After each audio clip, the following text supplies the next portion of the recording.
Howdy, folks, and welcome to Saddle and Sixgun, your go-to channel for tales from the Old West. If you're anything like me, you appreciate a good yarn, especially one with heart and grit. Today, we have a story that's sure to stir your soul. It's a tale of redemption, love, and the unexpected turns life can take. And hey, if you enjoy the stories we spin here on Saddle and Sixgun, be sure to hit that like button and subscribe. It helps keep the stories coming. Now settle in, pour yourself a cup of coffee, and let's ride. Are you ready for a bit of a ride with me, friend? This story opens with Mason Reed, a man haunted by loss. A man checking his fence line. It seemed like a typical day, the kind that blends into the landscape of a life lived under the big Texas sky. But as he moseyed along Miller's Creek, his eye caught something unusual. A burlap sack, bobbing along in the current. At first, it seemed like nothing more than the usual debris, maybe some old rags discarded upstream. But then, something impossible happened. A tiny hand reached out, frail and desperate, from the sack. And a voice, barely louder than a whisper, pleaded, "Mama." Mama, that moment? What he pulled from that sack would change everything, for Mason and for everyone else involved. Isn't that how the West was, full of surprises? Don't forget to like or subscribe. The morning sun was just beginning to paint the Texas hills with a golden hue as Mason Reed saddled up his old horse, Thunder. It promised to be another long, monotonous day of inspecting fence posts and mending wire on the sprawling double-bar ranch. At 45 years old, Mason had fallen into this predictable routine for well over a decade now. Ever since tragedy had struck, stealing everything that truly mattered to him, his beloved wife, Emily, and their infant son, in a devastating house fire 10 long years ago, Mason had retreated into himself, becoming a shadow of his former self. He threw himself into hard work, burying his grief beneath the endless tasks of ranch life, desperately trying not to dwell on the vibrant, joyful life that had been so cruelly snatched away. Mason, a tall man with hands weathered by sun and toil, possessed kind eyes that had witnessed far too much pain for one lifetime. The other ranch hands respected him, knowing him as a man of few words and unwavering dedication to his work, but they also understood the unspoken boundaries, the invisible wall he had erected around his heart, preventing anyone from getting too close. He had built walls around his heart so thick that nothing could get through. Or so he thought. As he rode along the creek that morning, meticulously checking for any breaks in the fence, he noticed something unusual drifting in the slow-moving water. Initially, he dismissed it as mere trash, the unfortunate consequence of careless folks discarding their unwanted belongings upstream, which inevitably ended up snagged in the branches along his section of the ranch. I'm hoping you're enjoying this story with me. But something about this particular bundle made him pause, stirring a sense of unease within him. It was a burlap sack, the kind commonly used for feed, but it was moving in an unnatural way, twitching slightly with the current. Instinct overriding his usual stoicism, Mason dismounted from Thunder and waded into the shallow water to get a better look, his boots sinking into the muddy creek. The sack was securely tied at the top with a length of rough rope, and as he reached for it, he was surprised by its weight. It was heavier than he had anticipated. As he struggled to lift it from the water, he heard something that sent a shiver down his spine, a sound so faint, so fragile, that it was almost lost in the gentle babbling of the creek. A whimper, a soft, desperate cry so weak that it could easily have been mistaken for the whisper of the wind through the trees. Mason's hands trembled as he carefully untied the knot of rope, his heart pounding in his chest with a mixture of dread and apprehension. What he saw inside that wet, dirty sack would haunt him for the rest of his days, an image seared into his memory forever. It was a baby girl, no more than 8 or 9 months old, with matted blonde hair clinging to her head and lips tinged an alarming shade of blue. Her tiny body was cold as ice, and her breathing was so shallow that it was barely perceptible. But when she saw Mason's face peering down at her, she opened her eyes, wide and filled with a desperate plea, and whispered a single word, the word that shattered the walls around Mason's heart into a million pieces, "Mama." Doesn't that just grab your heart? For a long moment, Mason was paralyzed, unable to move or speak. He just stood there in the creek, cradling this helpless, dying child in his arms, and the memories came flooding back, the vivid, painful memories of his own baby son, calling out for him in those final, terrifying moments of the fire, 10 years ago. But this time was different. This time, he had a chance to do something. This baby was still alive, clinging to life by the thinnest of threads, and she needed him.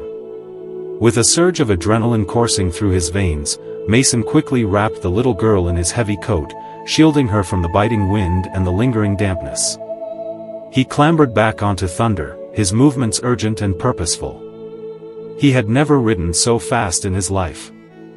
The baby was growing weaker by the minute, her breathing becoming more shallow and erratic, and her skin turning an even deeper shade of blue from the unrelenting cold.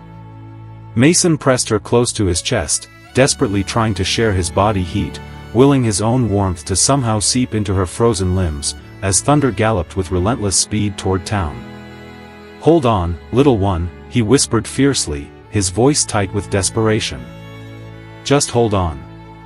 The baby's tiny fingers, barely the size of his own thumb, gripped his shirt with surprising strength, and she looked up at him with eyes that seemed far too old, too wise, for such a small face. She was fighting to stay alive, clinging to the fragile spark of life within her, and Mason was determined to make sure she won that fight. "I am interested, are you?" As they raced into town, Mason's mind was a whirlwind of questions, a desperate scramble to make sense of the unimaginable. Who could do such a thing to an innocent child? What kind of monster puts a baby in a sack and throws her in a creek to die? But there would be time for those questions later.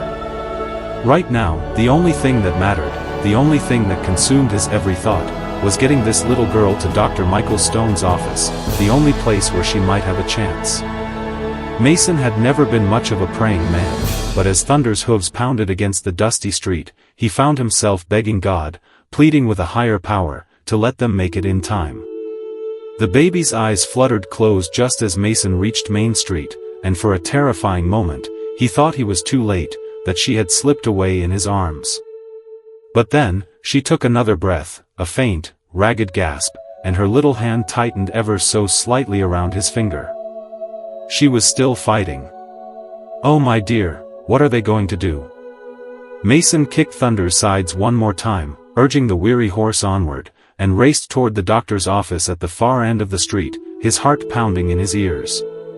People stopped what they were doing, turning to stare in disbelief as the wild-looking cowboy thundered through town, something precious and fragile bundled protectively in his coat. But Mason didn't care about the stares, the whispers, or the judgment. He only cared about the precious life cradled in his arms. Dr. Stone's office sat on the corner of Main and Church Street, a small, unassuming white building with a red cross painted on the door. Mason had only been there once before, years ago, when he'd been kicked by a horse and needed stitches. He never liked doctors much, but Dr. Stone had a solid reputation for being good with children, a reputation that Mason desperately hoped was true as he slid down from Thunder's back and ran toward the door, his boots pounding against the wooden porch. Please like or subscribe now. The baby was so still now that Mason had to press his ear close to her mouth, straining to feel the faintest whisper of breath against his cheek, desperate for confirmation that she was still with him. Her breath was warm against his skin, and he felt a surge of hope, a flicker of optimism that ignited within his weary soul. She was alive. She was going to make it. She had to make it. Because in the short space of 20 minutes, this abandoned child had already begun to heal something in Mason's broken heart, something he thought was dead and buried forever. As Mason burst through Dr. Stone's door, cradling a dying child in his arms, he had no idea that this moment would set him on a collision course with the most powerful family in town, and a secret that could destroy them all. Dr. Michael Stone looked up from his morning coffee when Mason Reed burst through his office door like a man possessed. The cowboy's face was pale as winter frost, and he was clutching something wrapped tightly in his coat like his very life depended on it. "Doc, you got to help." Mason gasped, his chest heaving from the exertion of the hard ride into town. "I found her in the creek." She's barely breathing. Dr. Stone had been practicing medicine in this small Texas town for 20 years, and he'd seen his fair share of emergencies, from broken bones to childbirth complications. I'm curious to hear what you think. But when Mason unwrapped that tiny bundle and revealed the half-dead baby girl, even the experienced doctor felt his stomach drop, a wave of nausea washing over him at the sight of such vulnerability and suffering. The child was blue around the lips, her skin cold as marble, and her breathing so shallow it was barely visible. "Get her on a table now," Dr. Stone commanded, his typically gentle bedside manner replaced by urgent professionalism. Seconds mattered, and he knew that every moment wasted could mean the difference between life and death for this fragile little creature. Mason laid the baby down carefully on the examination table, his big, calloused hand surprisingly tender as he smoothed her matted hair away from her face. The little girl's eyes fluttered open for just a moment, revealing a fleeting glimpse of fear and confusion before she made a soft, whimpering sound that cut straight through both men's hearts, a sound that spoke of unimaginable pain and abandonment. "Doesn't that just break your heart? How long was she in the water?" Dr. Stone asked, already reaching for his stethoscope and grabbing a stack of warming blankets from a nearby cabinet. Mason shook his head, his voice thick with emotion. "I don't know, document. Could have been minutes, could have been hours. She was tied up in a feed sack and just floating there like garbage." The next hour was the longest of Mason's life. Dr. Stone worked with the focused intensity of a man fighting death itself, his movements precise and deliberate as he battled to save this tiny, precious life. He wrapped the baby in heated blankets, checked her temperature, listened to her tiny heart, and carefully examined every inch of her small body for injuries. Mason refused to leave, pacing the small office like a caged animal, jumping at every sound the baby made, his anxiety growing with each passing moment. "She's hypothermic," Dr. Stone explained as he worked, his brow furrowed with concern. "Her body temperature is dangerously low, and she's dehydrated, but she's a fighter. I can tell already." It was during this crisis that Grace Harper arrived. The 35-year-old school teacher had been walking past the doctor's office on her way to the general store when she heard the commotion inside and, unable to ignore the sense of urgency, felt compelled to investigate. Grace was known throughout town as a kind, compassionate woman. Ever since losing her husband to a mining accident 5 years ago, she had spent most of her free time by herself. What most people didn't know was that Grace had also lost a baby daughter to fever, less than 6 months old. And she'd vowed never to hold another child again. The pain was too deep. "Dr. Stone, is everything all right?" Grace asked, poking her head tentatively through the door. "The characters are so real, do you agree?" When she saw the tiny baby lying motionless on the examination table, her hand flew to her throat, a wave of grief washing over her as the memories of her own loss came flooding back. For a moment, she couldn't breathe. The child looked so small, so helpless, just like her own daughter had been. "Grace, thank goodness," Dr. Stone said without looking up from his patient. "I need your help. This baby needs constant care, and I have other patients to see. You're the only woman in town I trust with something this delicate." Grace wanted to run, to flee from the pain and the memories that threatened to overwhelm her. Every instinct told her to turn around and walk away before her heart could break all over again. But when the baby opened her eyes, her gaze meeting Grace's directly, Grace felt something she thought was dead forever stir in her chest, a flicker of maternal instinct that she couldn't ignore. "Are you hooked like I am? What happened to her?" she asked, stepping closer despite her fear. Mason spoke up from his corner, his voice rough with anger. "Someone put her in a sack and threw her in Miller's Creek to die. What kind of monster does that to a baby?" Dr. Stone had managed to stabilize the child's temperature, and her breathing was becoming stronger, although still fragile. "She's going to need round-the-clock care for the next few days," he explained to Grace, feeding every 2 hours, keeping her warm, watching for any signs of pneumonia or fever. "I can't do it alone. And Mason here looks like he hasn't slept in a week." Mason bristled at the suggestion that he couldn't handle it, his pride momentarily stung. But one look at his shaking hands and bloodshot eyes told the truth. He was terrified of doing something wrong, of somehow failing this child after she had already suffered so much. "I'm excited to see what happens." Grace found herself nodding before she could stop herself, her decision driven by an overwhelming sense of compassion and a desperate need to fill the void in her heart. "I'll help," she whispered, immediately wondering if she was making the biggest mistake of her life. But when Dr. Stone gently placed the baby in her arms for the first time, something magical happened, a moment of connection that transcended words and healed wounds that had festered for far too long. The child, who had been restless and fussy, immediately calmed down, her tiny body relaxing against Grace's. Her hand wrapped around Grace's finger, and she made a soft, cooing sound that was the most beautiful music Grace had ever heard. Mason watched in amazement as Grace began to hum softly, a lullaby that seemed to come from somewhere deep in her memory. The baby's eyes grew heavy, and for the first time since being pulled from the creek, she smiled. If you like this story, please support my channel by liking and subscribing. It was just a tiny upturn of her lips, barely perceptible, but it was enough to bring tears to both adults' eyes, a silent acknowledgement of the profound connection they were forming with this vulnerable little life. "She likes you," Mason said softly, and Grace nodded, not trusting her voice to speak. Over the next 3 days, Mason and Grace took turns caring for the baby.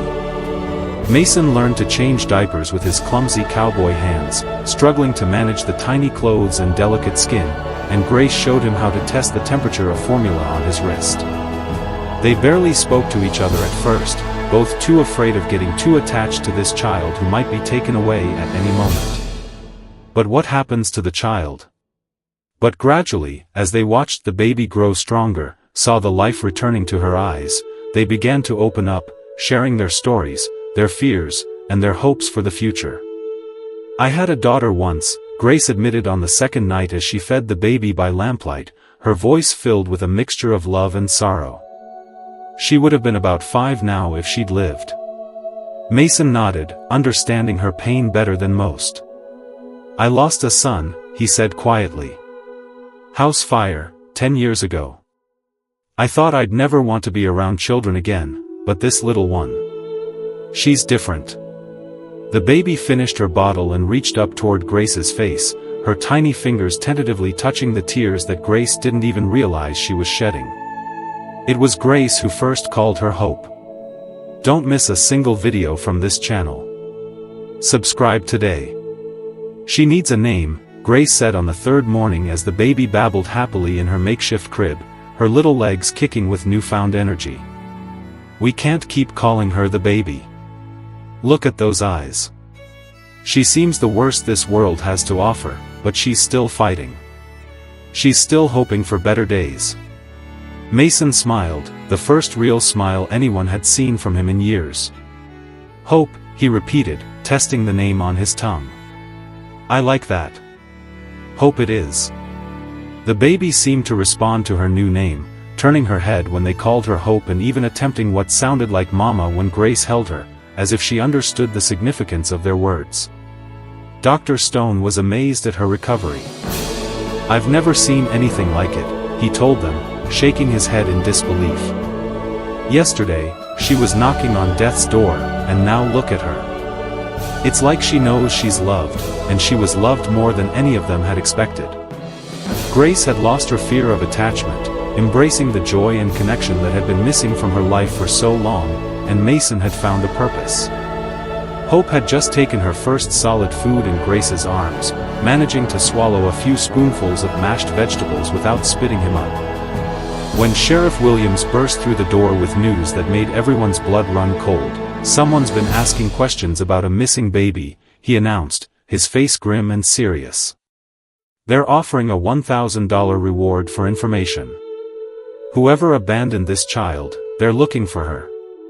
Sheriff Williams closed the door behind him and pulled up a chair, his weathered face serious as he looked at Mason, Grace, and little Hope sleeping peacefully in Grace's arms. "I've been doing some digging," he said quietly. "This wasn't an accident. Someone deliberately put that baby in the creek, and now they're trying to cover their tracks. Mason's jaw tightened, the anger simmering just beneath the surface. What kind of person does that? And then comes looking for the evidence? Do you find this character to be a hero? Grace pulled Hope closer, her protective instincts flaring fiercely. They're not getting her back, she whispered. I don't care who they are. Sheriff Williams held up his hand, trying to calm the rising emotions. Now hold on. We don't know who they are yet.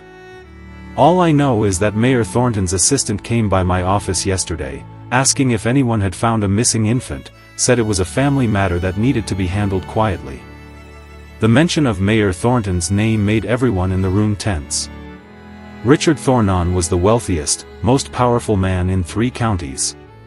He owned a bank, the largest ranch, and half the businesses in town.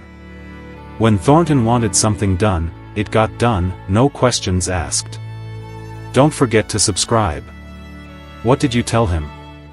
Mason asked, his eyes narrowed with suspicion. Sheriff Williams shrugged.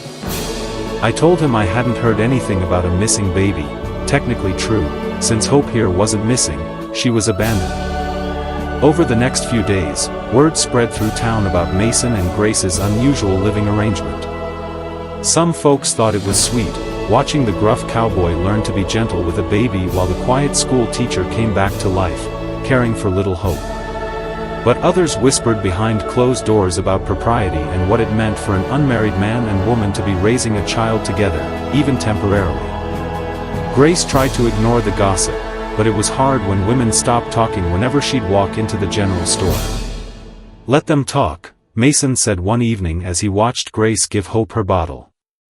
They don't know what they're talking about, but Grace could see the worry in his eyes.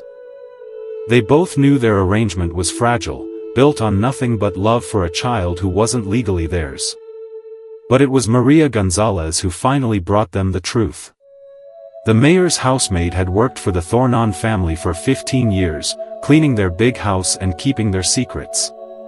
But this secret was eating her alive. She found Grace at the schoolhouse one afternoon, wringing her hands and speaking in rapid whispers. I cannot stay quiet anymore, Maria said, tears streaming down her face. That baby, she belongs to Miss Rebecca, the mayor's daughter. Grace felt her world tilt, the ground beneath her feet suddenly shifting. Rebecca Thornton was 19 years old, the mayor's pride and joy. She'd been sent away to visit relatives 6 months ago, and no one had seen her since. Rebecca had a baby? Grace asked, though the pieces were already falling into place. Maria nodded miserably. The family, they were so ashamed. A baby with no husband, it would ruin their name. They sent Miss Rebecca away and told everyone she was getting an education back east. The full horror of the situation became clear as Maria continued. The mayor, he told his daughter the baby died during birth. Miss Rebecca, she cried for weeks, thinking her child was dead, but the baby lived. And the mayor, he paid a man to take care of the problem. I heard them talking. They said the baby would be better off dead than growing up with the shame. Mason felt sick to his stomach.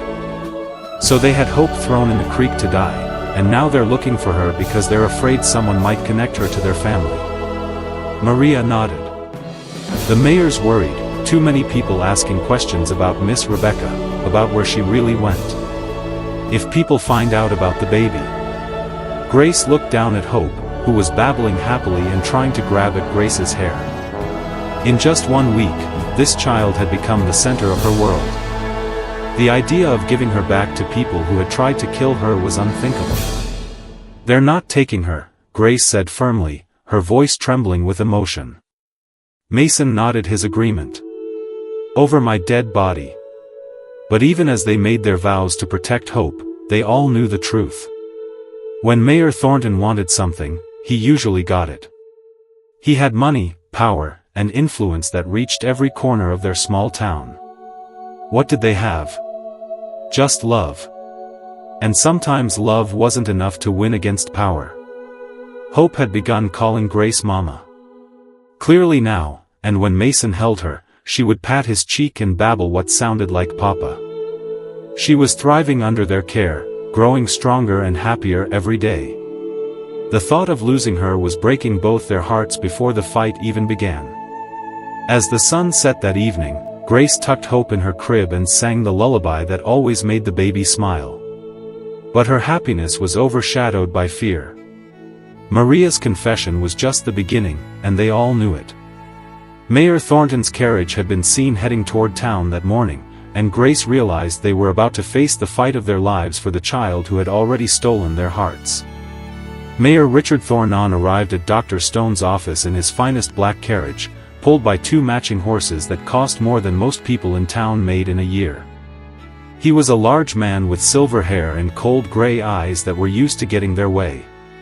Behind him stepped a young woman with tears streaming down her face.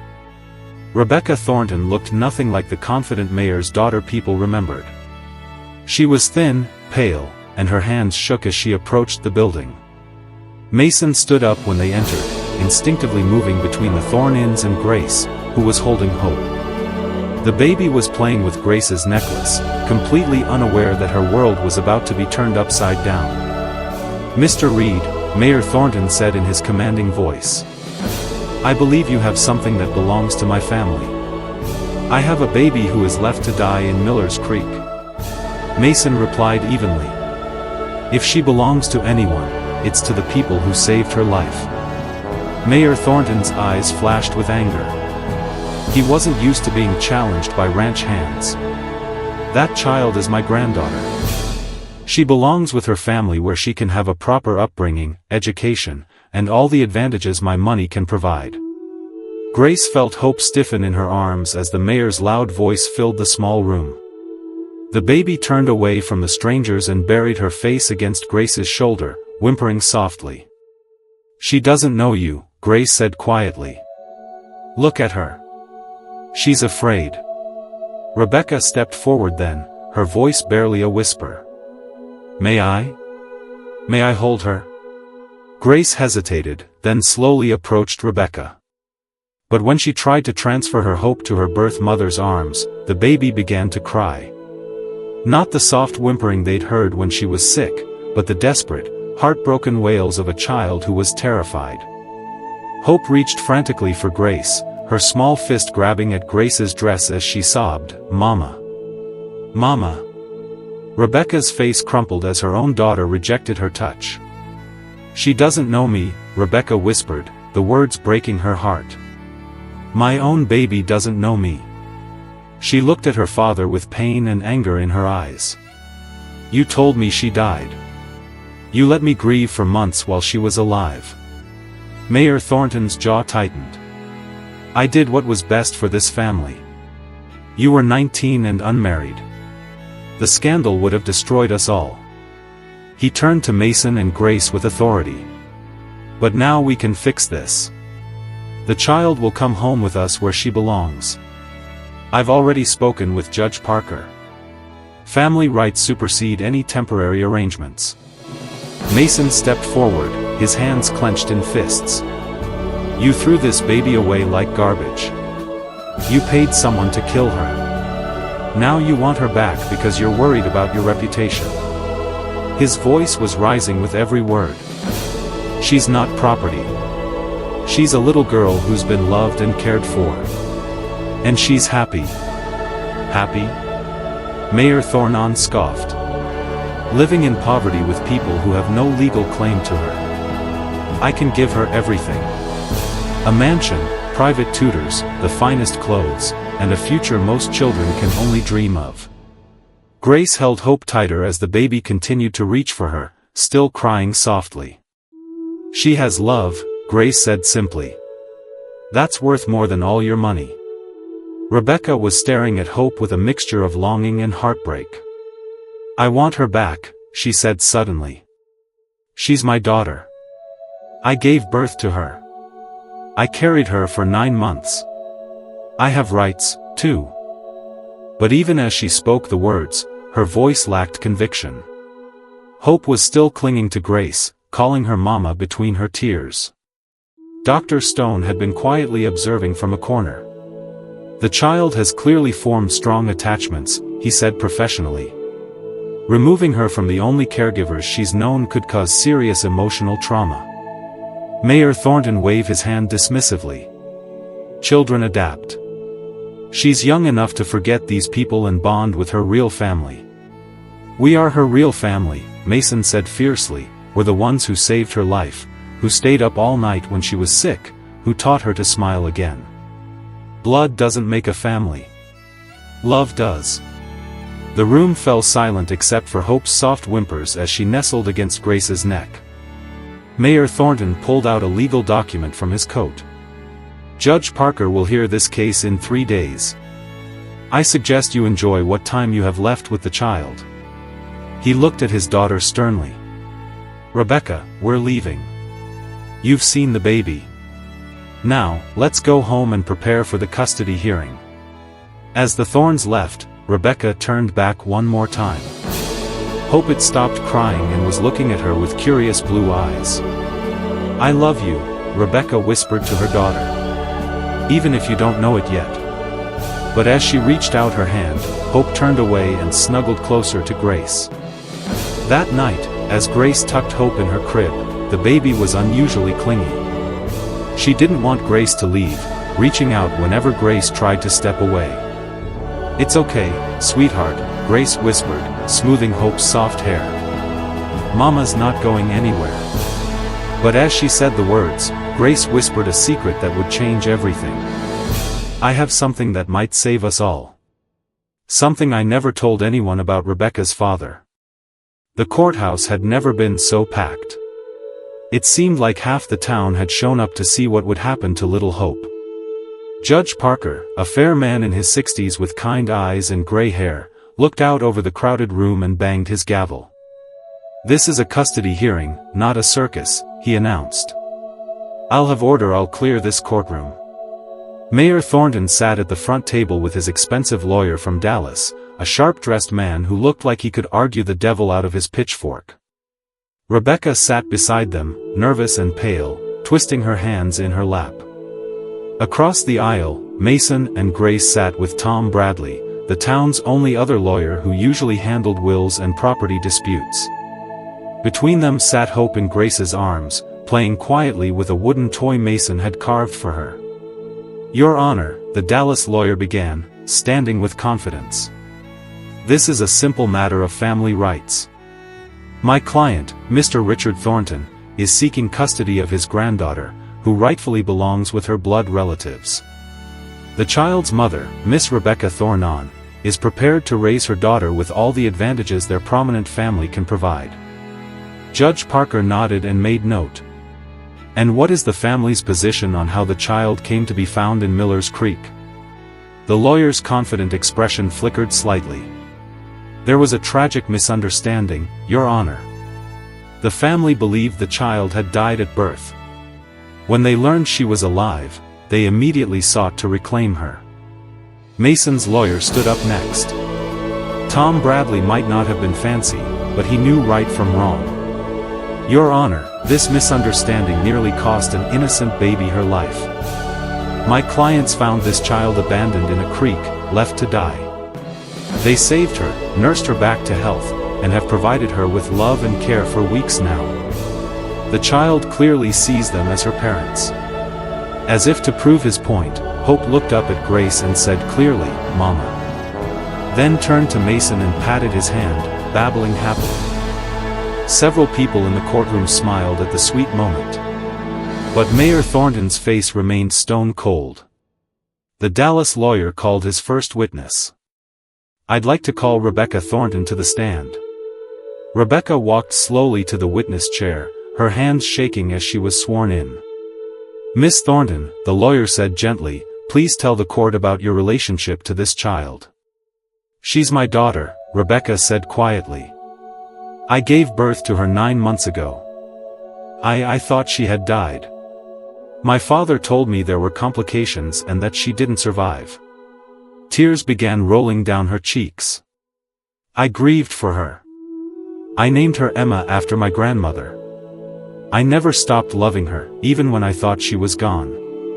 And now that you know she's alive, what do you want? The lawyer asked. Rebecca looked across the courtroom at Hope, who was constantly playing in Grace's lap. I want to be her mother. I want to give her everything I couldn't before. I'm older now, more mature. I could take care of her. Tom Bradley stood for cross-examination. Miss Thornton, in all these weeks since the child was found, how many times have you visited her? Rebecca's voice was barely a whisper. This is the first time I've seen her since she was born. Tom nodded sympathetically. And when he tried to hold her yesterday, what happened? She cried. Rebecca admitted, fresh tears starting.